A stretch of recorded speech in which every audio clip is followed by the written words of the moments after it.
Ini bukan untuk pesakit, ini untuk doktor.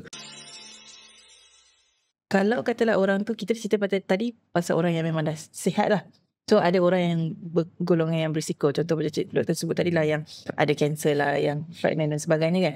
So katalah dia ni lambat ambil rawatan. Okey. Adakah ini akan menyebabkan benda tu makin teruk? Okay, ini untuk doktor. Ini bukan untuk pesakit, ini untuk doktor. Yes, kita kata rawatan influenza ni berkesan dalam tempoh 48 jam pertama dari hari tak sihat. Hari tak sihat means hari dia rasa tak sihat, bukan semestinya demam. Okay? Dia sengal-sengal hari Isnin tu hari pertama tak sihat. Tapi kalau korang pengamal perubatan, yang datang kepada kamu adalah mereka yang berisiko tinggi, pregnant woman, age 65 ke atas, HIV tak dirawat, kanser, kemo, ada masalah cerebral palsy, whatever menyebabkan pernafasan mungkin terganggu, rawat aja.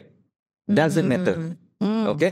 Sebab bila kita dalam risiko tinggi, badan kita nak buat immunity tu lambat. Kalau kita tak ada risiko tinggi, dalam masa 2-3 hari tu dah ada immunity. That's the whole point kenapa kita nampak evidence, ubat makan 2 hari baru nampak keberkesanan. Okay?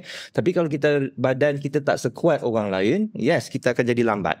So doktor-doktor kena rawat regardless of day of illness. Okay? Korang yang rasa crappier day by day tu jangan tunggu.